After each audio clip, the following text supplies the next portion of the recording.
Daniela. Ela já é habituê da casa, né? Então ela vai ser cada vez mais habituê, espero, assim espero. Amém. E que a gente possa curtir bastante aqui tudo isso que ela vai trazer para a gente, nessas reflexões, porque tem muito a ver com o que a nossa espiritualidade tem falado, né? Então ela vai tomar como base também isso, e além dos conhecimentos que ela traz e das visões que ela traz.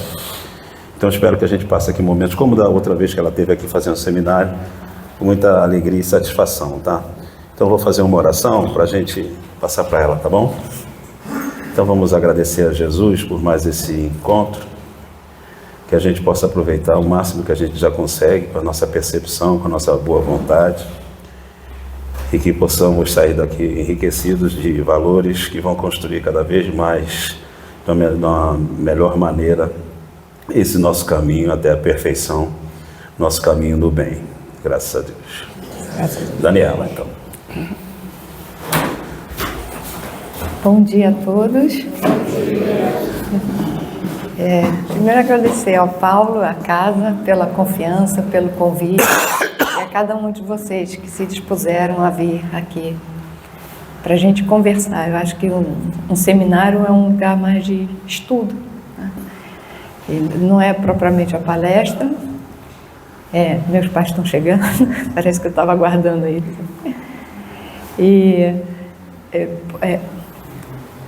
Embora se fale em palestra, deixa eles chegarem. Desculpa, é que eu acabo me desconcentrando. Seminário para mim é um lugar de estudo, e eu tenho um vício de professor, de didática, assim, então, vocês desculpem que eu vou escrever, botar algumas coisas escritas, muitas coisas escritas, e sempre quando... obrigada. Quando o Paulo me convida, eu penso num tema, e um tema que começa a crescer dentro de mim, e o tema que era a questão de servir. E o tema cresce, sempre ele aparece em virtude, talvez do mundo espiritual, missão, e também da minha prática clínica no dia a dia, que traz, eu vejo a necessidade de falar num tema. E a gente está numa época de muito vazio existencial. E o sentido da existência, eu trouxe uma fala aqui do Manuel, ou do Miguel Couto, não me lembro quem, que fala disso. O sentido da existência é servir. E a gente está num momento em que as pessoas pensam mais em serem servidos, nos prazeres, e curtir a vida é prazer, e tem medo, na realidade, esse é um medo de ir para a vida, principalmente nos jovens. Sabe, ficam trancados nos quartos, nos computadores, nas telas. Você está aqui? E aí vão fugindo da vida e daquilo que tem que fazer, enquanto que a satisfação a gente encontra realizando. Além disso, uma das coisas que eles falam, querendo fugir do trabalho, que não percebe que é o medo da vida adulta.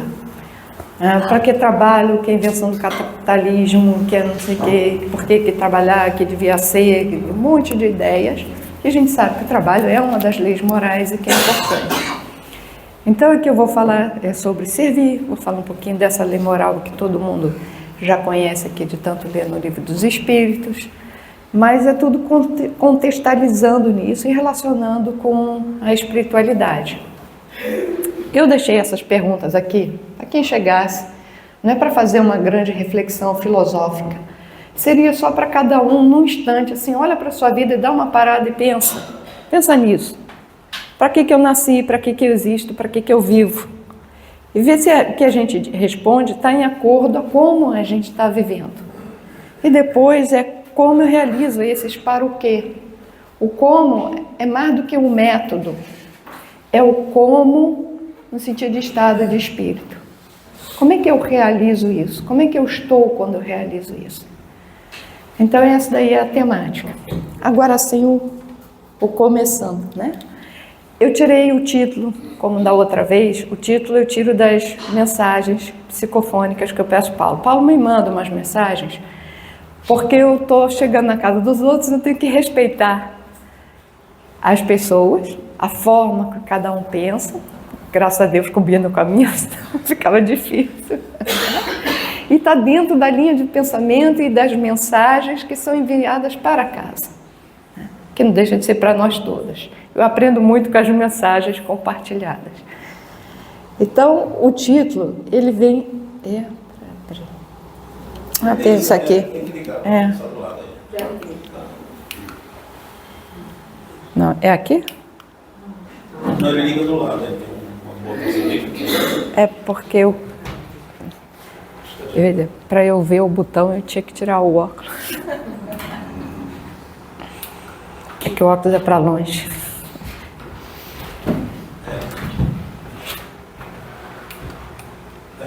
Então a gente aperta aqui. É mais fácil, aperta aqui. Foi? É para... Foi. Ótimo, obrigada. Então foi dessa frase aqui. Eu vou botar muitas situações, vocês me desculpem, citações, porque é das mensagens, né? Como eu disse, é daí que veio. Tem um trecho que em tudo é baseado, toda a palestra vai ser baseada nesse trecho. O importante é o espírito do servir. Servir com amor, servir com entrega, servir com responsabilidade, servir com comprometimento. É para isso que passamos na vida da carne, é para isso que continuamos a nossa jornada no mundo espiritual. Veja, o estado de espírito é esse, com amor, com entrega, responsabilidade e comprometimento. Para isso que nós existimos como espírito. Então, o sentido da existência é servir, porque é servindo que evoluímos. Aqui é para isso. Encarnados e encarnados. O espírito existe para servir. Então, quando eu escrevo espírito serve, que vai ser a primeira parte, porque espiritualidade e serviço se complementam. A espiritualidade, ela se desenvolve servindo, o espírito se desenvolve servindo. Então a gente fala muito de espiritualidade, que somos espiritualistas, um monte de coisas, mas e na prática, como é que a gente vive? Um materialista também se desenvolve espiritualmente. Todos nós nos desenvolvemos espiritualmente, porque é para isso que estamos encarnados. Então, a primeira parte, que eu vou chamar de o espírito serve, começando, que vai ser explicar o que quer dizer espiritualidade. Eu podia pegar uma definição pronta e botar aqui. Só que a definição a gente acha lindo, a gente decora, e eu não vou dar uma definição. Eu vou junto com vocês construir a definição do que é espiritualidade, apontando quais são os aspectos que envolvem a espiritualidade, para que a gente saiba do que é, e principalmente mostrando como se relaciona a servir. Bom, se o espírito se desenvolve, né, nós como seres espirituais que somos, nos desenvolvendo, servindo, e todos nós, independente das nossas crenças, evoluímos enquanto existimos, e espiritualidade é inerente ao ser humano, portanto, independe de quais sejam as minhas crenças e abrange a todos nós. Espiritualidade é diferente de religião, é diferente de crer em espírito, é diferente de crer em Deus. Isso aqui são facilitadores para o desenvolvimento espiritual, são meios, mas não são a espiritualidade em si mesma. Espiritualista e espiritualidade não são a mesma coisa. A gente diz que alguém é espiritualista, em termos de crença, quando ele acredita que existe um espírito anterior à carne, né? Que quando a gente morre, fica o espírito. Portanto, o espírito existe antes e depois da carne. A encarnação é um momento na nossa vida eterna como espírito, né? Apesar que é eterno só Deus, né? Porque só Deus que não tem um antes, nós somos criados por Deus. Mas vamos continuar como espíritos. Já assim a gente que é espiritualista crê. Para um materialista, o que nós denominamos de espírito são propriedades emergentes do cérebro. São coisas que vão se desfazer, são mais energias, produtos da atividade cerebral, produtos da atividade do corpo, produtos da matéria. Portanto, não existe antes, não tem um antes e não tem um depois. Morreu, acabou, né? Assim, só tem a matéria. Mas mesmo o espiritualista também se desenvolve espiritualmente. Se eu me desenvolvo espiritualmente servindo, eu estou dizendo é na ação. Então, quando a gente fala de espiritualidade, desenvolvimento espiritual, a gente está correlacionando mais uma ação ao como a gente vive, o que a gente faz na nossa vida, que é diferente da ideia. E eu posso ter uma ideia e não viver em acordo. Eu atendo, embora eu seja clínica, etc., mas eu trabalho sempre em saúde mental. No Estado, no serviço público, sempre foi em saúde, não, tem um momento que não, mas há muitos anos em saúde mental. E é muito frequente atender pessoas espíritas kardecistas, com depressão, TDAH e outras ansiedades, e sempre falam assim, sempre com muita frequência dizem, não, o problema é que o meu cérebro secreta pouca serotonina, pouca dopamina, que o meu cérebro, você vê se isentando totalmente de responsabilidade, botando a culpa no corpo como se não tivesse nada a ver com aquele espírito, que é mais fácil, mas como? É só tomar um remedinho, não tem nada a ver com isso. Enquanto para um espírita kardecista, cada um, como dizem os budistas, é causa e consequência de si mesmo. Né? Como a gente lê, cada um segundo a sua obra, é assim que nós dissemos, lei da ação e reação, e que a gente está aqui para evoluir. Então, como é só a questão do cérebro? Então, isso é para mostrar como a gente diz uma coisa, mas no dia a dia, não necessariamente a gente está em acordo com o que a gente diz, que a gente mesmo crê. O que a gente de fato crê, as nossas crenças que influenciam na gente, a gente descobre mais observando no nosso dia a dia, no como a gente vive a cada dia, do que diretamente na ideia. O como eu vivo, para que eu vivo, como eu arrumo a minha rotina, é que revelam de fato os meus valores. Costumo dizer, como eu emprego o meu tempo, o meu dinheiro, é que mais mostra os meus valores de fato. Então vamos ao que seria espiritualidade. É difícil definir. Porém, se eu falo de materialidade, acho que todo mundo entende.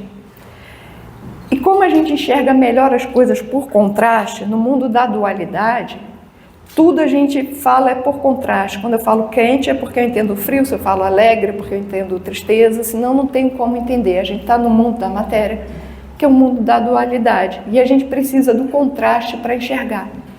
Quando eu vou para um oposto complementar, é igual naquelas fotos do negativo que tinha antigamente, como todo mundo aqui eu acho que conheceu fotografia, né? Que a gente via o verde, eu já sabia que do outro lado ia ser o vermelho, o azul, o amarelo, tudo ao contrário. Então, se eu tenho aqui o contrário, o preto, eu enxergo o branco, enxergo até melhor aqui nesse contraste do que aqui, o branco parece mais branco, né? Então, eu vou começar olhando o que quer dizer materialista, que é fácil e todo mundo há de concordar quando eu definir, para aí sim a gente começar a definir o que é espiritualidade. Você vê como eu tenho hábito de professora. Então, a definição. Espiritualidade é diferente de materialidade. O que é materialidade é a qualidade do que é material. Nos dicionários, vão estar material é o que é tangível, o que é concreto, e isso pode ser objetivado, é mais objetivo. No Livro dos Espíritos, a gente vai ler material, é o que é palpável, aí eles dizem, embora haja uma matéria sutil, mas para a gente entender, fiquemos com o que é palpável. E assim é que também aparece nos dicionários. O que seria um materialista? Para o materialista, tudo é matéria. E a gente chama de materialista também aquele que vive em função dos valores materiais. A matéria tende sempre a decair, por isso que a gente busca conservar, reter. Em termos de existência, isso significa que a sobrevivência, manter o corpo. Então isso aqui é do lado da matéria. Aí o que seria então espiritualidade? Qualidade do que é espiritual. O que é espiritual? Nada não existe, né? Para vós ele nada é por não ser palpável. Como para muitos, não é nada, mas só que não existe o nada. No Livro dos Espíritos continua dizendo que é o princípio inteligente do universo. Agora tem que usar uma linguagem para todo mundo. Então quando no todo mundo eu digo assim, bom, o espiritual é aquilo que é imaterial. O que é imaterial na gente? O que é intangível, incorpóreo, subjetivo? Quais são as qualidades imateriais? Isso, o espírito, o imaterial. E o que é isso de imaterial da gente? Pensamento, sentimento, a consciência e a vontade. São propriedades do espírito. Para nós espíritas, espiritualistas, né, que acreditamos na existência do espírito, é óbvio. Para o materialista, não. Isso é uma propriedade emergente do cérebro. Ok, mas é a parte material nossa. Então, essa parte material é o que eu estou chamando de espiritualidade. Tá? O que vai se envolver na gente. Você vê, assim eu consigo abraçar todo mundo, porque é inerente, independe se acredita se existe ou não, mas tem algo em nós que é imaterial. Então o espiritualista vai viver em função de valores imateriais. Os valores materiais, que a gente chama também de valores transcendentes, porque eles estão aqui, mas não estão aqui, né? Eles transcendem a matéria, estão para além da matéria. Todo mundo, espiritualista ou materialista, se relaciona com valores transcendentes e dá valor a esses valores. Tanto é que todos nós compreendemos e usamos a expressão não tem preço. O que quer dizer que algo não tem preço? É que não há bem material que lhe equivalha. Não, nada se equivale ao amor, claro, mas ao trabalho, à amizade, à saúde. Não tem preço. São coisas que não têm preço. Uma experiência dessa, a mãe brigando com seu filho, olha que alegria. Isso aqui não tem preço, né? Ninguém trocaria isso. Então, viver em função de valores materiais é o que vai, ou melhor, imateriais, valores transcendentes, tem a ver com o desenvolvimento do espírito. Caramba.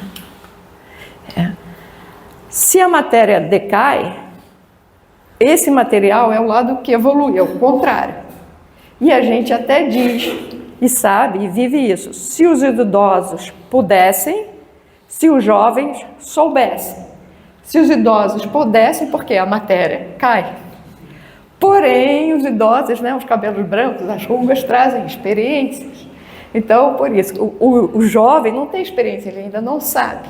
E o que evolui da gente? Aquele material. A gente vai evoluindo no pensamento, né, nos raciocínios lógicos. Você no início, quando é criança, é difícil fazer, até 2 mais 2 parece difícil, conta no dedo, depois automático. Então a gente vai evoluindo em inteligência. A gente vai evoluindo emocionalmente, vai sendo menos dominado pelas emoções, vai desenvolvendo os sentimentos mais nobres, então o idoso tende a ser mais tolerante, deixa, né? Ele vai adquirindo características que apontam também um desenvolvimento moral. Tem coisas que a gente fez quando jovem que hoje não faria, vai aprendendo. A nossa consciência vai se ampliando.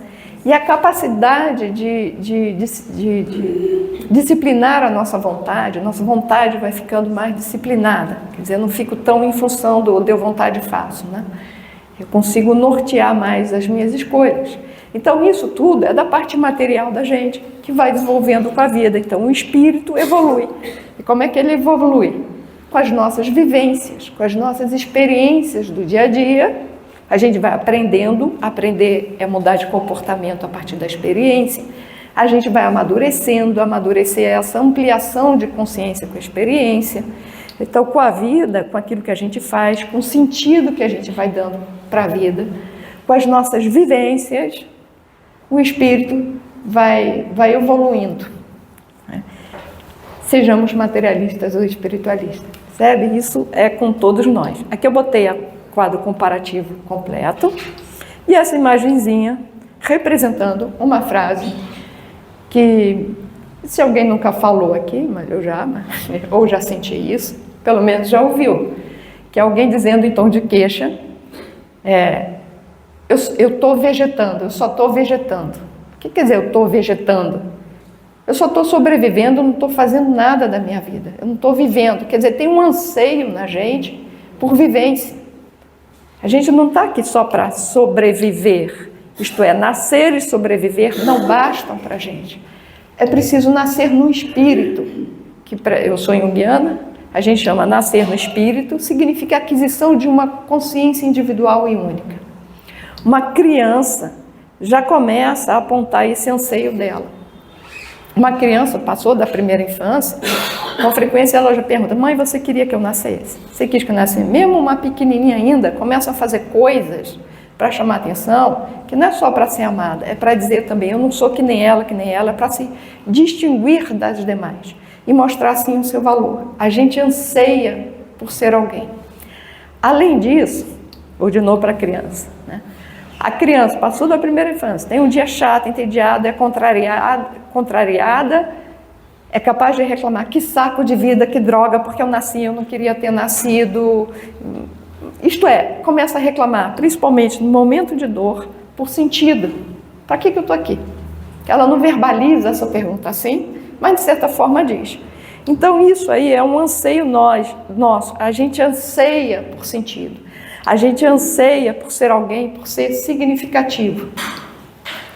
Quando eu botei aqui o arquétipo, é para lembrar, pequena definição, arquétipo, como acho que a maioria já leu Joana de Ângeles, já ouviu falar nisso, que é uma definição do Jung, que é uma forma de se comportar e de se relacionar que é do humano. É uma forma que diz assim, é virtual, que só vai aparecer na vida, que é igual para todo mundo. Então, quando a gente diz, por exemplo, toda mãe é igual, só muda o endereço, a gente está dizendo que tem algo no comportamento de todas as mães, da forma de se relacionar de todas as mães, que é comum a todas as mães. Isso é arquetípico. Mas cada mãe é uma mãe, tanto que todo mundo acha que a sua mãe é a melhor mãe do mundo. Então, mas todo mundo acha e diz isso, pelo menos no Dia das Mães, né? Não no dia que a mãe briga e está que nem essa criança aqui, e que dá os nãos. Mas quando a gente cresce, entende que foi necessário. Então isso aqui é arquetípico. Isso aqui, de querer ser alguém, desse anseio, é arquetípico, é do humano. E vai se expressar em todo mundo. Por que eu trouxe essa ideia de arquétipo? Porque tem uma coisa. É necessário que um arquétipo se expresse. A espiritualidade é inerente ao ser humano. Ela vai existir. E qual é o problema? É que todo arquétipo tem um polo positivo e negativo. Todo arquétipo, se precisa se expressar e ele não encontra lugar para se expressar, ele vai se expressar só que de uma forma negativa, deturpada. Então é esse que é o problema, porque existe também uma forma negativa de viver a espiritualidade no seu posto, e que ao invés de evoluir, tem no mínimo uma estagnação. Apesar que a gente sabe que o mal coopera para o bem. Tudo é para o bem. Então, esse que a gente chama de estagnação, de evolução, na hora que é convertido em aprendizado, ele reverte num salto. Uma coisa que eu falei na outra vez, para mim na vida tudo é módulo. Lembra da matemática, módulo? Eu ponho o número 5, 2 tracinhos, pode ser mais ou menos. Então, o que significa que aquele que tem muito do negativo tem muito do positivo. Se eu preciso só de um pouco de coragem, se eu tenho um pouco de medo de altura, eu vou precisar de pouca coragem. Então, eu tenho potencialmente pouca luz. Se eu tenho muito medo de altura, eu preciso de muita coragem para enfrentar a altura, né? Então, quanto mais negativo, também indica uma potência positiva muito grande. Bom, eu falo isso porque para a gente sair daquele lugar julgador quando vê alguém no negativo. Alguém que está num polo negativo de qualquer virtude, ou seja, no lugar da viciação, está dizendo também que tem muito do positivo. Eu tinha um colega, quando eu trabalhava no CAPS-AD, acupunturista, e uma vez teve um paciente que ele disse, Dani, o chakra dele cardíaco é enorme, só que está todo no negativo. Imagina essa pessoa quando fizesse virar, né? Era o nosso trabalho lá como profissional ajudá-lo nesse caminho. Então, como eu disse, nascer e sobreviver não basta, é preciso nascer no espírito. Há um anseio humano por sentido e por ser significativo. O Jung chamou esse anseio de um instinto para a religiosidade. O que o Jung está dizendo é que, além de instintos para a sobrevivência, se eu tenho instintos para a sobrevivência como todo animal, nós seres humanos temos também um instinto para a religiosidade. Um instantinho. Que é esse que nos leva à conexão, que nos leva em direção à totalidade. Tá?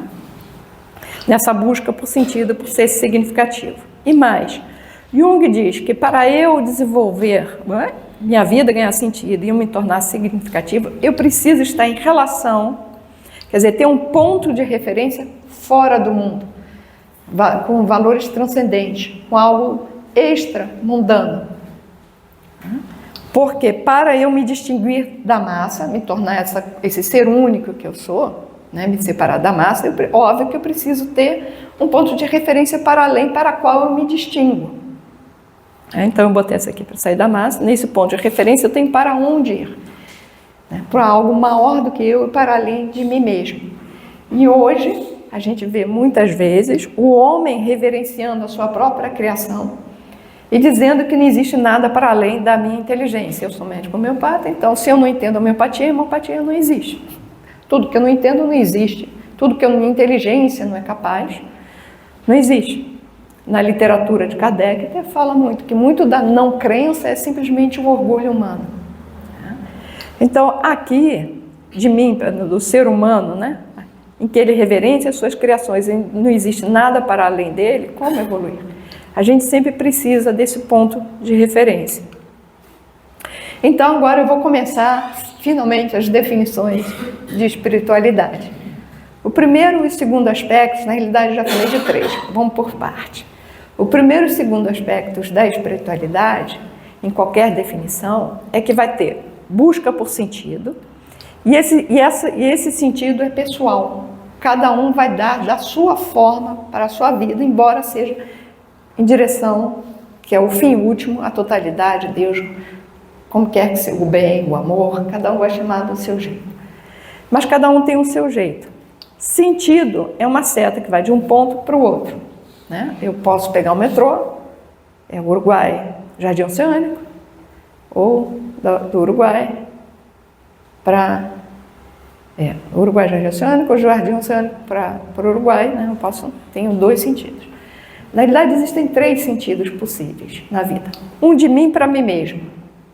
Significa eu viver em função dos meus desejos, dos meus interesses, ser egocêntrico, egoísta, isso tudo. Isso aqui, como mostra a imagem, de mim para mim mesmo, resultante, 0. Vazio existencial permanente. Outro sentido possível que seria do mundo para mim. O mundo é meu serviço, portanto o mundo seria menor do que eu. Aqui é um lugar passivo, em que eu só vou estar na totalidade, que eu vou estar preenchido durante a relação e não fica nada. Aqui também amplifica o vazio existencial. Não tem como a consciência evoluir, como disse Jung, de dentro para o mundo, ou de mim para mim mesmo. Aqui a consciência não amplia. A única forma da consciência ser ampliada é de dentro para fora, e que eu me coloque em relação com algum poder superior a mim mesmo, com algum valor transcendente e algum valor que seja maior do que eu. Eu botei PS porque em Alcoólicos Anônimos se chama poder superior conforme você o conceba. Qualquer coisa que valha mais do que você. Era muito comum, quando trabalhava com isso, ter clientes que diziam, eu chego lá no grupo e olho para aquela cadeira. Aquela cadeira representa o poder superior para mim, quando eles não acreditavam em Deus. Ou o grupo, para mim, é o meu poder superior. E aos poucos, na literatura já é muito interessante, porque tem um capítulo para ateu que eles dizem assim, abra mão da crença que você tem em Deus, fala para o ateu. Porque até para ele dizer eu não acredito em Deus é porque tem alguma coisa que ele acredita com a qual ele não acredita que possa existir. Então ele diz assim, abra mão disso e viva a experiência. E aos poucos vai surgindo alguma crença em alguma coisa, pela própria vivência. Então eu preciso me relacionar com alguma coisa que seja maior do que eu. Porque, óbvio, para ir além de mim mesmo, para que a consciência se expanda, ela tem que ser de dentro para fora. Ou seja, eu vou viver em função de alguma coisa que vale mais do que eu, que é mais importante do que eu. Eu botei aqui um pai, porque isso é uma experiência muito comum. Um jovem, como todo jovem, só tem ele para cuidar, vive em função dele, eu estou com vontade, vou e faço, eu acordo na hora que eu quiser, eu faço na hora que eu quiser. Aí um dia ele se torna pai. Acabou. Deus é tão sábio que faz com que a criança, talvez seja o único animal, não sei, que o filho precisa por muito tempo do pai e da mãe para sobreviver. Quando criança, então, Se não tiver o afeto, mais do que o alimento, a criança pequena não cresce, não se desenvolve. Então ela precisa disso. E aí o que acontece com os pais? Deixa de ser eu acordo na hora que eu quiser, eu como na hora que eu quiser. Por um valor maior do que ele vai se soltando, se expandindo a consciência e aprendendo a fazer bem por ele. Quantas vezes uma mulher fumante, bastou engravidar, finalmente consegue parar. Um pai que só come besteira, besteira, besteira, passa, como se educa pelo exemplo, a comer salada, por causa do filho. Quantos comportamentos, eu me lembro de uma senhora que falava muito palavrão, até que ela vê a filhinha pequenininha, 3 aninhos, xingando, ela parou. Ela disse, aí passou a se policiar no que ela dizia que era impossível. Então, na relação com o valor maior do que a gente, é que a consciência pode se expandir, o valor transcendente. Já que eu citei isso, tem um livro que eu gosto muito, que foi um paciente que me deu, que a capa era um pai segurando um bebezinho na mão, que é chamado A Bênção de Ter Filhos, como Deus usa os filhos para nos transformar. Originalmente, acho que era para evoluirmos... Só um instantinho. Para evoluirmos espiritualmente. Tá? Para quem é pai, ou conhece alguém que se tornou pai e está em conflito, precisa... eu aconselho. Meu pai é obstetra e aconteceu algumas vezes de pais em crise, principalmente quando a criança nasce com um problema, que eu presenteei com esse livro e eles me agradeceram. Se eu resolvi falar isso agora, Deus sabe por quê. É muito bom. Assim, o autor é um pastor americano, é da editora Vida. Bom, então o terceiro aspecto é a relação da espiritualidade, é a relação do homem com os valores transcendentes. A espiritualidade se estabelece e se desenvolve nessa relação com esses valores transcendentes. Porque é nessa relação que eu vou transformar aquilo que eu tenho em potencial, em função disso, aquilo que é potência em realidade, que eu realizo. Então uma pessoa pode dizer que ela é muito amorosa, tem muito amor para dar mata guardada. Ela não é. Ela só é de fato na relação em que ela expressa esse amor. E na realidade, por falar em amor, é o amor que eu dou que me preenche, não é o que eu recebo. A gente sente bem quando ama. Isso vale para o positivo ou negativo, né? Quando eu faço, eu expresso, eu estou sendo. Então as minhas qualidades em potência, elas vão nessa relação com os valores transcendentes, principalmente as melhores, é que elas vão se expressando e sendo incorporados à consciência, vão tornando realidade. Eu estou dizendo que a única coisa que eu tenho é aquilo que eu dou. Botei a caneta aqui para explicar isso e expressar. Se eu tenho uma caneta que eu acho linda, eu ganhei e resolvo guardar e nunca uso, com o tempo a tinta vai secar, eu vou jogar fora e ela nunca na vida terá sido caneta. Ela foi um enfeite. Caneta ela nunca foi. Uma caneta só é caneta quando ela escreve, mas a tinta vai acabando. Porém, tudo que ela realizou fica. Ela transformou o mundo, ela impactou o mundo, as realizações dela estão lá. Um dia a matéria acabou, eu vou jogar fora, né, o que sobrou, não vou enterrar bonitinho e rezar, não. Mas vou jogar fora, mas ela terá sido caneta e o que com ela impactou o mundo ficou. Conhece uma frase que é: se quiser guardar a vida, irá perdê-la. Se perdê-la por mim, irá salvá-la. Nós estamos aqui para isso, né? Seja, está em Lucas não sei o quê, e em Mateus não sei realmente. Num trecho diz em Lucas, diz isso por mim, no outro não diz o por mim, né? Se quiser guardar a vida, irá perdê-la. Se perdê-la, irá salvá-la. Como eu falei no início, eu estou vendo muitos jovens, aliás, eu tive muito medo, isso eu entendo eles, com medo. E aí vem um problema, que são as facilitações. Aí a mãe, principalmente mãe, aí a tadinha vai deixando, e que depois para tirar do quarto do computador e da tela fica muito difícil. A função paterna, e a gente tem falta de pai, tem muitos lares com poucos pais, né? Mas a função paterna, arquetipicamente, é introduzir no mundo. Por isso que o pai diz, deixa o menino, ele pode. O pai é quem confia nas qualidades, capacidade de lidar com a vida da criança. A mãe fica no tadinho. E aí, com isso, aumenta a insegurança. O que quer dizer que a gente precisa dos dois polos, tá? Tem a função paterna e a função materna.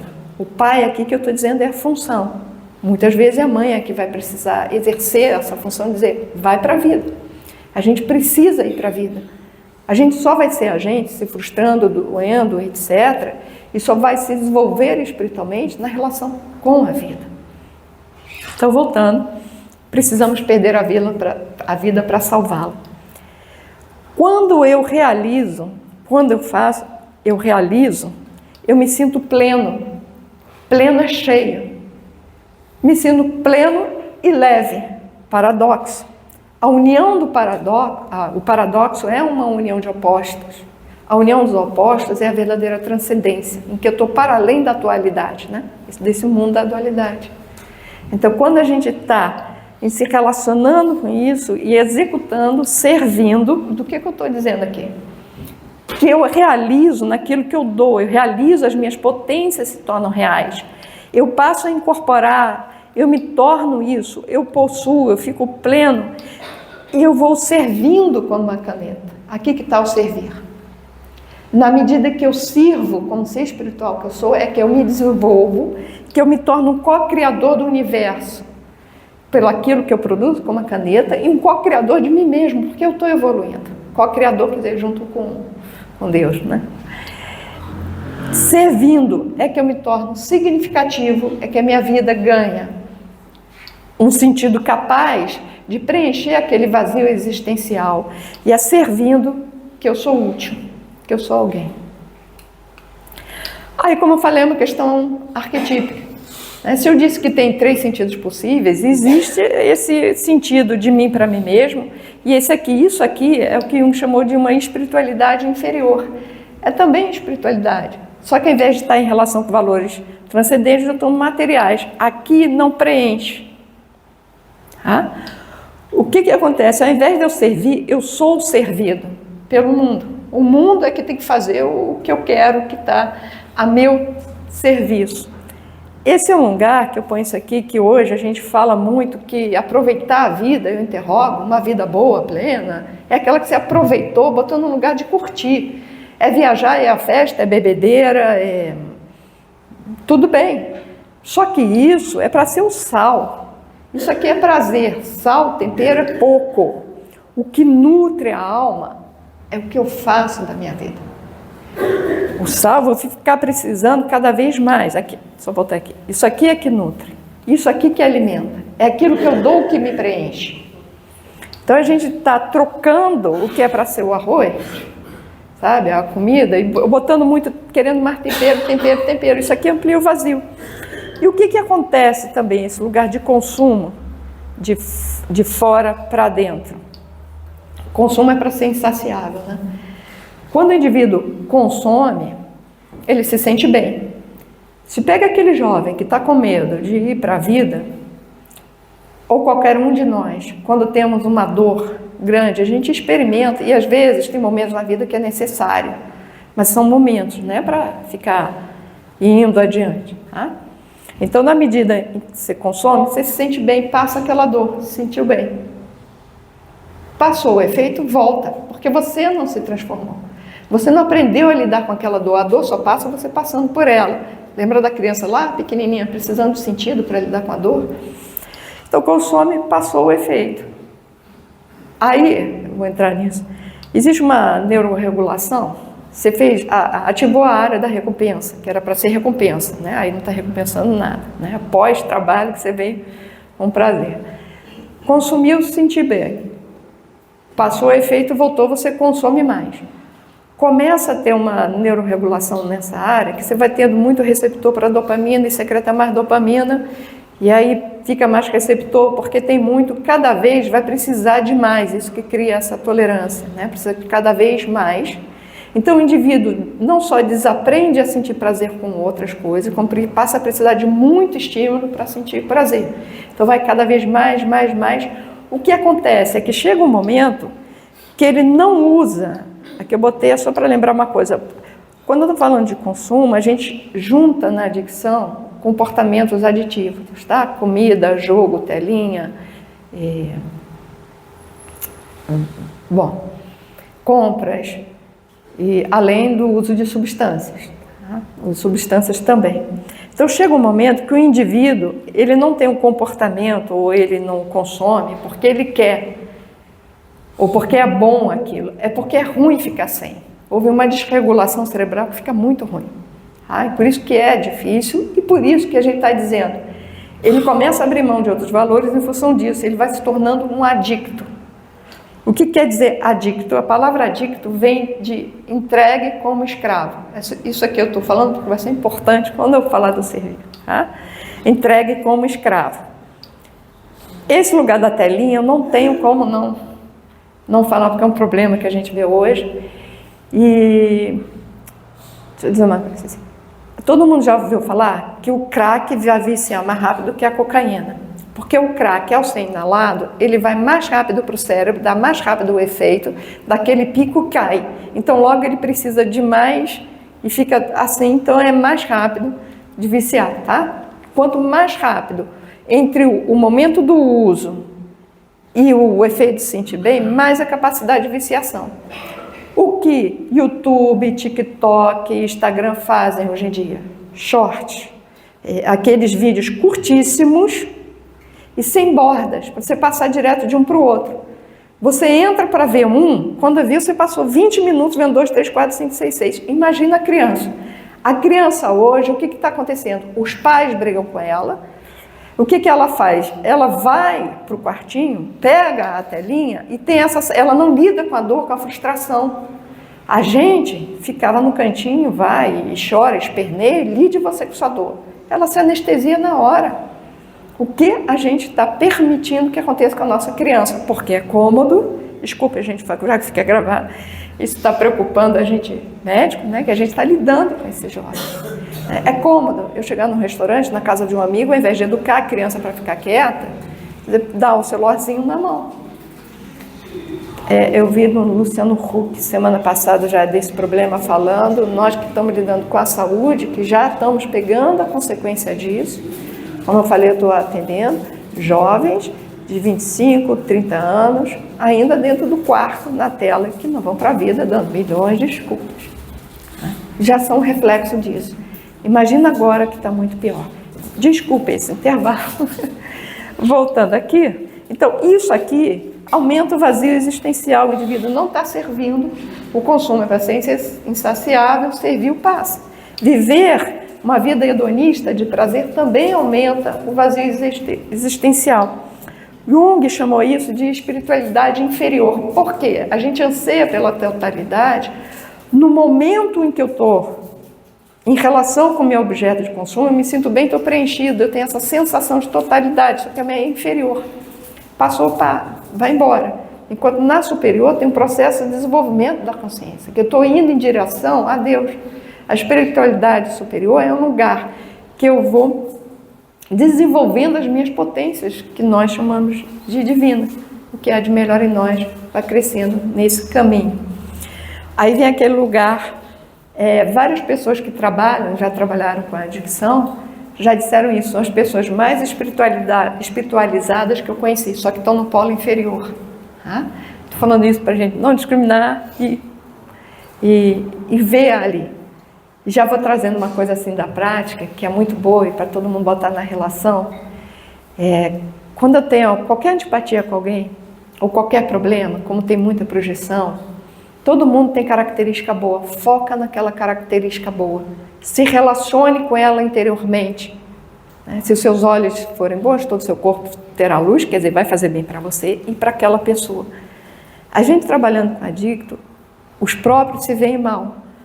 Como eu trabalhava no serviço público, então era, principalmente agora no final, dependente químicos de crack, e esses zumbis humanos que a gente vê. Estão sujos, estão fedorentos, muitas vezes são arrogantes, né, e brigam porque eles estão dominados psicicamente pela substância, embora não percebam. Então dão nojo. Se eu chego para ele olhando com nojo, hein, não dá. Ele já se sente um lixo. Aliás, eu esqueci de falar uma coisa que eu vou botar aqui depois. Ele já se sente um lixo. Se eu olho assim, com qualquer coisa é pior. Então, primeira coisa, foca no que tem de bom. Olha aquela luz que ele tem ali. Se você olha na característica dele boa e se relaciona com isso, traz um olhar amoroso de você, ou pelo menos você não está com uma cara de nojo. O outro está se vendo no seu olhar. Ele não sabe por que começa a gostar. Para nós, como a gente sabe que tem muita obsessão, às vezes ele não aguenta e sai, se retira e fica agressivo. Tudo bem, calma, a luz sempre ilumina e é mais forte. Com o tempo, o efeito disso é impressionante. Ele quer ficar perto de você e não sabe por quê. E começa a se ver através daquilo que você está espelhando para ele. Estou falando disso para ele, mas vale para a gente em todas as nossas relações. É óbvio, e eu e muita gente aqui, quando fala de servir, talvez eu volte a falar disso, a gente costuma ser melhor, principalmente como está naquele estado de espírito, melhor trabalhando, mas é bom a gente trazer isso para a nossa vida cotidiana, os nossos desafetos. Sairmos do maniqueísmo, porque isso vai transformando as relações. E aprendi isso trabalhando, né? Pelo desejo ali do bem, porque é de muita impotência. Eu botei essa fotinha aqui do lixo, desculpe ter voltado, porque quando eu comecei a trabalhar, quer dizer, quando eu estava no 3º ano da faculdade, já vou dizer o ano, isso em 89, é importante o ano, porque era uma época que não se falava muito em depressão, hoje está na boca de todo mundo. Hoje as pessoas chegam no consultório já dizendo direto, estou deprimido, eu sim, o que você sente? Como é difícil tirar. Naquela época chegavam muitos dizendo assim, o mais frequente era dizendo assim, eu estou me sentindo inútil. Às vezes eu me sinto como um lixo, mas eu me sentindo inútil era muito grande. Por que disso? Porque isso, a gente nasceu para ser útil. Então, quando esse sentir inútil, é essa necessidade que é humana. Tá? Então, voltando aqui. Assim, como eu falei, essa é uma das características, né? Nós temos, como diz Viktor Frankl também, não só Jung, uma vontade de sentido. A gente precisa que a vida faça sentido. E para Viktor Frankl, a busca por sentido é a motivação primária da vida. Não sei se vocês leram esse livro, os coaches gostam muito deles, porque ele é extremamente motivador. Então, o Viktor Frankl, no campo de concentração, o desejo de reencontrar a esposa dele e viva, o ajudou a se manter vivo, porque ele tinha um para quê. Então, o Viktor Frankl, que desenvolveu a logoterapia, que trabalha nessa questão do sentido, ele diz que não serve qualquer sentido. Nós precisamos de um sentido que seja suficientemente motivador para o enfrentamento de desafios e dificuldades inerentes à vida. Agora eu vi uma coisa. Bom, vou falar. Vai aqui mesmo. É o que eu vi que provavelmente o meu PowerPoint é o novo, é que eu abri no velho, porque deslocou as figuras. Mas não tem problema não. É que se sair alguma mensagem deslocada, eu vou falar. Então, a gente precisa de um sentido mais forte. Né? O que o Dr. Sérgio Felipe de Oliveira, que vocês já devem ter conhecido, ouvido falar, né?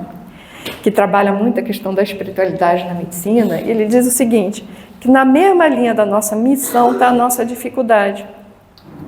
A nossa missão é estar nesse lugar do servir. Tá? Para aquilo que eu sirvo, nessa mesma linha, eu vou ter o enfrentamento das minhas dificuldades. Eu era extremamente tímida, extremamente diminuiu. Na faculdade de medicina, eu tive que enfrentar essa minha dificuldade. 3º ano, assim, cara. Enquanto todos faziam 50 anamneses, eu fazia uma. Porque eu parava na porta da enfermaria até conseguir entrar, ter coragem, não sei o que, a timidez, assim. Eu fui enfrentando, porque eu tinha aquele propósito, aquele que estava, e que eu sei que está dentro da minha missão, e aí eu tinha que enfrentar. Então, elas estão sempre na mesma linha por motivo óbvio, senão eu não enfrentaria. Tá? Eu botei aqui essa imagem da Olimpíada para a gente perceber, dar um exemplo. Um jovem que sonha em ir para a Olimpíada. Esse jovem, 15, 16, 17, 18 anos, na idade da farda, namorar, etc., ele é disciplinado porque ele quer ir para a Olimpíada. Aí vem um amiguinho dele e disse, cara, não sei como você aguenta. Se fosse eu, não ia aguentar. Você nunca pode ir para a gente numa chopada, nunca pode ir num rodízio de pizza, que tem que manter o peso. Você sair quinta-feira à noite por uma balada, nem pensar. Como é que você aguenta? O que acontece? Esse jovem que faz essa interrogação não tem esse propósito de ir para a Olimpíada. Então, para ele é um fardo, realmente é um peso. Não tem um para quê. Para aquele que está vivenciando, que quer, sonha com a Olimpíada, que tem o propósito da Olimpíada, ele não vive com esse peso todo. Ele não enxerga isso. Porque aquilo está dentro do sentido. Vamos lá, é a gente criança reclamando no momento de dor por um sentido. A gente precisa de sentido, que é disso que o Viktor Frankl diz. Tem um lugar do Nietzsche, né, que ele diz assim, que a questão do porquê, que eu chamaria de para quê, né? Quando você tem um porquê, você encontra um como, você tem essa força para ir. Precisa ser suficientemente, vamos botar aqui. Aqui tem uma coisa assim interessante, vou comparar com Jung. Jung e Viktor Frankl, eles conversavam muito, não chegaram a entendimento, que cada um tinha uma visão. Vou juntar aqui os dois. O Jung, ele está falando do sentido como sentido maior da vida, para que a gente nasceu, para me tornar a mim mesmo, para tornar aquele ser que eu sou em potência. É a história do processo de individuação, tornar aquele que você é. E que eu sou um ser divino por excelência, feito à imagem e semelhança, é caminhar mais para essa semelhança a Deus. Desenvolver esses nossos potenciais, sermos menos animais, no sentido desse desenvolvimento intelectual, moral que temos a fazer. Então esse é o sentido maior para o Jung. O Viktor Frankl está falando aqui do dia a dia, que eu preciso encontrar isso para ter essa força de passar por essas dificuldades. Então observa assim, esse indivíduo que quer ir para a Olimpíada ajuda a ele a disciplinar a vontade dele e se tornar um ser humano melhor. Esse ser humano melhor, o que ele está desenvolvendo é o sentido para Jung. Percebe? O sentido é esse da vida. Então, eu acho que dá para a gente conjugar as duas ideias na nossa vida cotidiana. Muitas vezes as pessoas, trabalhando com jovens, ou até mais velhos, né, falam disso aqui. Para que eu nasci nesse lugar? Aí eu pergunto para observar no que ele é bom, quais são os dons e também o que te incomoda na vida, o que te inquieta. A mim tinha algo que inquietava na vida, muito tímida, muito bullying, aí aquele que implica, eu pensava, gente, a pessoa que faz isso, ela não é feliz. Então eu tinha um lugar eu queria, sabe, esse mundo melhor, idealista do jovem, mas né, das pessoas conviverem melhor. Então tinha um lugar que isso me mobilizava. Então, onde está aquilo que nos incomoda, né, só os incomodados é que se mudam, cabia a mim não ficar reclamando dos outros. Aquilo em que eu tenho o meu dom, o dom foi ofertado, em que eu sou bom, é para usar. E a natureza, eu digo que a natureza não desperdiça. A água, o rio sempre caminha para o mar. A natureza toma a sua direção, é a direção mais fácil. Nós desperdiçamos. Os dons foram dados e são para usar. Aqui está o lugar da minha missão.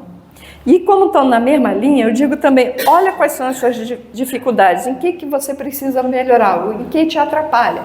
Eu larguei a medicina 2 vezes na minha vida, por causa dessa questão mesmo, muito forte, né, que eu tinha que enfrentar. E aí fui, não tive jeito. Tive que estar nela, e tanto que eu estou aqui. E fui pegando os caminhos. E aí a vida mesmo foi por se levando e me tornei analista. Mas dentro desse percurso meu a partir de médico. Porque a vida foi levando e foi convergindo. Aí teve um concurso para isso, para aquilo e foi indo. Então, esse lugar eu digo para refletir. Agora tem outra coisa aqui. Não necessariamente onde está a minha missão está naquilo que eu vou trabalhar. Onde está o dom que eu vou trabalhar. Porque o trabalho, vou apontar mais adiante, ele tem a ver muito com sustento. Então, como eu sei um pouquinho da casa, né? Muitos que estão aqui têm como missão maior nessa vida estar aqui. O trabalho vai ser o lugar de sustento. Né? Então, nem sempre eles estão alinhados. A nossa missão maior. E aí a missão tem a ver com o meu lugar de servir, o meu melhoramento. Mas, claro, em todos os lugares, inclusive no trabalho, a gente também melhora. Porque em tudo a convivência é necessária.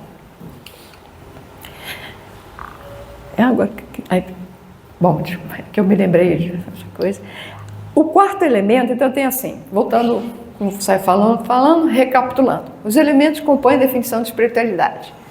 Busca de sentido, é pessoal, relação com valores transcendentes. Aí vão para o quarto, que é relação com o sagrado. Relação com o sagrado, na realidade, ele é um subproduto que poderia nem estar na definição, porque o sagrado, ele traz em si a relação com o valor transcendente. Só que, ao invés de ser o valor transcendente em si, é uma atribuição a alguma coisa material desse valor. Para a ciência, ou no mundo material, uma foto é só papel e tinta. Se essa foto for da minha mãe, de alguém que eu amo, essa foto passa a ser sagrada para mim. Ou seja, eu estou atribuindo a essa matéria um valor que está para além da matéria e que existe só na minha relação com esse objeto. Isso se torna sagrado. Quando é sagrado para mim, jamais vou fazer isso aqui. Nunca. Fazer isso aqui, como é que a gente chama? Profanar. Se faz rabisca, põe bigodinho, faz mamas grandes, biboguinho, cavanhaque. Isso aqui é profanar, se for sagrado. Mas é só papel e tinta. Para o outro, porque na mãe dele. Na minha, não. Para mim é sagrado. Então, o sagrado, ele traz um lugar de reverência, de interdição. Toda relação com o sagrado está em interdição. Eu não posso mais fazer o que eu quiser. Deu vontade de rabiscar, não posso, não faço. Deus me livre fazer isso. De jeito nenhum. Então, o que eu estou dizendo é que isso está acima de mim. Sou eu que me curvo a isso, esse estado de reverência. E ao eu servir ao que é sagrado, eu me elevo. Sagrado é um termo que jamais vai ser da ciência, né? Só papel e tinta, é lógico, não tem nada a ver. É um termo que é usado, que vem das religiões, que é usado para aquilo que é na religião. Só que, enquanto na foto é sagrado para mim, numa religião, algo vai sendo sagrado para muitas pessoas. Quando é sagrado para muitas pessoas, o objeto passa a ter essa energia, a gente entende isso, né? Que vai sendo convergida para aquele objeto ou para aquele ritual. É como se ele se tornasse sagrado em si mesmo. Eu me lembro do Divaldo falando quando ele esteve lá em Jerusalém, né? Fazendo o caminho de Jesus, que todo mundo acha que aquele lugar que ali não tocou. Mas é tanta energia ali, a partir daquela crença, que é como se fosse. Passa a ser tanto faz, passa a ser esse lugar, essa sagrada, e essa crença potencializa ali já é. Tá? O que a gente, voltando aqui para... Como sagrado é um lugar, uma palavra da religião, tem que falar um mínimozinho de religião. Religião, a gente diz, vem de religar. Religar, reconectar. Tornar a conectar o que foi separado uma vez é juntado. Daí o rei. O que as pesquisas mostraram é que a religião, às vezes a gente pensa já direto como é para ligar a Deus. Não, as religiões, elas começaram reconectando as pessoas umas com as outras, que não deixa de ser a Deus, já que cada um para mim é produto da mente de Deus, ou como for, mas todos nós trazemos esse divino em nós, né? Vem namastê, Deus em mim, cumprimento em você. Então essa reconexão, porque a totalidade está ali. Então ela começa entre as pessoas, porque imagina no mundo preventivo. O trovão, não tinha para-raio, né? O trovão, a chuva, os animais, tudo na natureza representava também o risco. Então as pessoas se juntando, era mais fácil de lidar com esse risco. Além disso, qualquer experiência triste, o enterro, a perda de alguém, ou mesmo uma doença, eu vivo ela melhor, eu passo por ela melhor, se eu tiver com quem contar. Os momentos de alegria, as celebrações, elas só fazem sentido em comunidade, nasceu alguém, um casamento. Então, a religião, ela começa reconectando as pessoas entre elas. E a partir disso, como lida com esse mundo e vendo e reverenciando esse mundo ameaçador, é que vai começar a conectar com o poder superior. Além de conectar entre elas, conecta também com o passado. O mito é um relato de um evento. Então, todas as religiões, né, ou culturas trazem os seus mitos. Os mitos são um contar de uma forma simbólica de um evento. Então, as experiências passadas vão sendo transmitidas através desses mitos, a história de um povo, né, antes de existir a religião, né, porque a religião é um termo moderno que a gente chama separando de povo, mas antes eram os povos, né?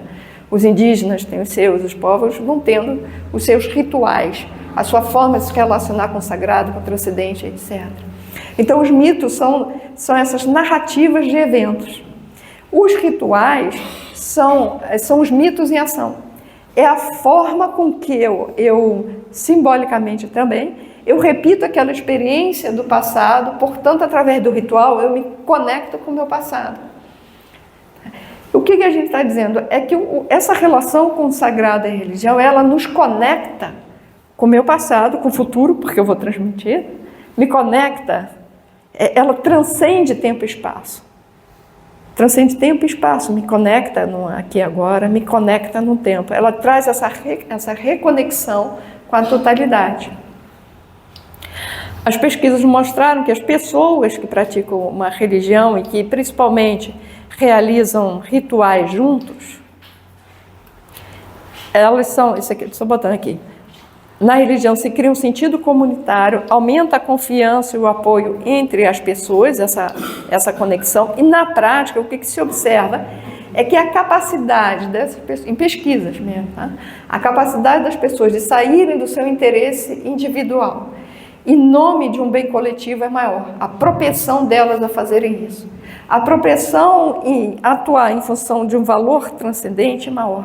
A religião ajuda, por isso que ela não é condição sine qua non para um desenvolvimento espiritual, mas ajuda. Nós vamos nos tornando pessoas melhores, saindo do meu ego e vivendo mais em função do transcendente. Que eu estou vendo aqui que nisso não pega a linha de baixo, mas tudo bem. Então, o quinto aspecto aqui que a gente vai trazer da espiritualidade é que leva a uma conexão. Por isso que o Jung usa o termo de instinto para a religiosidade, que vai em direção a essa totalidade. Tá? Eu botei aqui como exemplo Alcoólicos Anônimos. Porque o Alcoólicos Anônimos reconhece que a doença é física, emocional e espiritual. Físico, bebendo, né? Emocional, porque não sabe lidar com as emoções, e espiritual, porque o sentido da vida se tornou o álcool. E o tratamento, portanto, é também espiritual, que eu tenho os 12 passos, que é uma metodologia de reforma íntima. Está escrito isso lá, não com essas palavras, está escrito assim no livro azul. A meta é a transformação interior. A abstinência é consequência, pelos 12 passos. E tem as 12 tradições. As 12 tradições, elas regulam a relação quer dizer, é um regulamento de como devem ser as relações das pessoas entre si, das pessoas com a instituição AA e das pessoas com o grupo, colocando claramente que a consciência coletiva e o bem coletivo deve estar acima das individualidades, que é aquilo que a gente está falando, que nas religiões acaba levando. Então, o indivíduo vai desenvolvendo também, e espiritualmente, mesmo não sendo um lugar religioso. Eu botei assim. Isso aqui é um exemplo do que as pesquisas mostram, tá? Que não basta ter religião. Quando as pesquisas em medicina e saúde mostram que quanto maior a frequência num ambiente religioso, ou numa sala de ar, ou num grupo de muita ajuda, melhora a saúde. Já assisti cultos pela televisão, eu tenho religião, eu rezo, eu tenho meu Deus, eu faço a minha religião, está num lugar de tudo, o meu Deus, a minha religião, Eu conheço pessoas espíritas, quando eles estão em contradição, né, por causa do meu trabalho, aí aparece isso, espíritas kardecistas, eu digo, mas está escrito aqui, não, mas eu não concordo com tudo. Não concordo com tudo. Vai fazendo a sua, no seu modelo, mas nem questiona. Quando parece aquele que está lá da arrogância, que está acima, e a defesa é sempre porque Kardec diz, entre a ciência e a religião, fiquemos com a ciência. Só que tem um problema que muitas coisas, principalmente como eu estudo muito de medicina e espiritualidade, muitas coisas já são comprovadas, eles não olham para a ciência, esquecem a ciência, porque não me interessa. Então é só para dizer aqui que o importante aqui é a conexão, não é a religião em si. Tá? Aqui um lugar assim, dos grupos de muita ajuda. Grupos de muita ajuda são grupos, não só na saúde, a gente faz muito, grupos de familiares com doença de doença de Alzheimer, mulheres com câncer de mama, que isso cria também um grupo espiritual, em que há maior conexão entre as pessoas, que elas se importam uma com a outra, isso dá um sentido e ajuda na superação da doença. Os motivos que eu botei aqui, né? Percebe que não está sozinho, partilha os seus sentimentos, as soluções, dá apoio, esperança, então isso se repercute na saúde. Desse quinto aqui, que a espiritualidade nos conecta com as outras pessoas, conosco mesmo, etc., dessa conexão, a partir disso, nós vamos evoluindo, nós vamos nos tornando pessoas melhores. Aqui um trechinho do Céu e Inferno. Tudo que constitui um homem de bem ou o perverso tem por alvo e por estímulo as relações do homem com os seus semelhantes. Para o homem que vivesse isolado, não haveria vícios nem virtudes, preservando-se do mal pelo isolamento, o bem de si mesmo se anularia. Não tem como eu me desenvolver moralmente, não fazer ao outro que eu não gostaria que fizesse a mim mesmo, isolado. O convívio, a conexão, ela é importante para que o que eu tenho de bem e de mal apareça. E o que eu tenho de mal precisa aparecer para que eu transformá-lo. Só na relação é que eu posso me conhecer. E a partir daquilo que eu não gosto, que eu vou me dando mal a partir das minhas imperfeições, eu vou ter o desejo de mudar. Então, para evoluir, a gente precisa estar em conexão. Evoluir não é só moralmente, é também intelectualmente. É o que eu estou dizendo assim, gente, desculpa, como o meu PowerPoint eu fiz no programa 11, aqui o 10, aí está saindo tudo distorcido. Eu tinha que ter feito, foi minha experiência, passado com o PDF e do PDF aberto. Vou ver se no intervalo dá para fazer isso. Tá. Então, aqui, o espírito, a gente lê no livro dos Espíritos, no Evangelho segundo o Espiritismo, que o espírito tem dois princípios, um princípio intelectual e um princípio moral. São as duas asas que eu chamo. E a gente precisa evoluir nos dois. O intelecto, a gente evolui através do trabalho que é obrigatório. Está lá nas leis morais. O trabalho é obrigatório.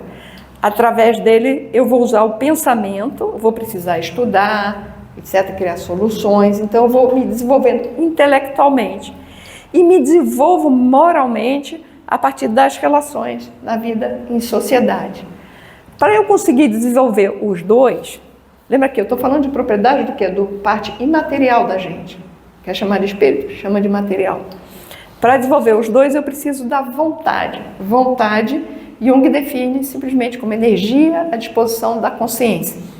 Não é a mesma coisa do que a gente diz assim, me deu vontade de sei lá, ir à praia. Me deu vontade. Isso é um desejo. A vontade é essa energia que eu vou usar justamente para disciplinar a minha vontade, disciplinar as minhas ações.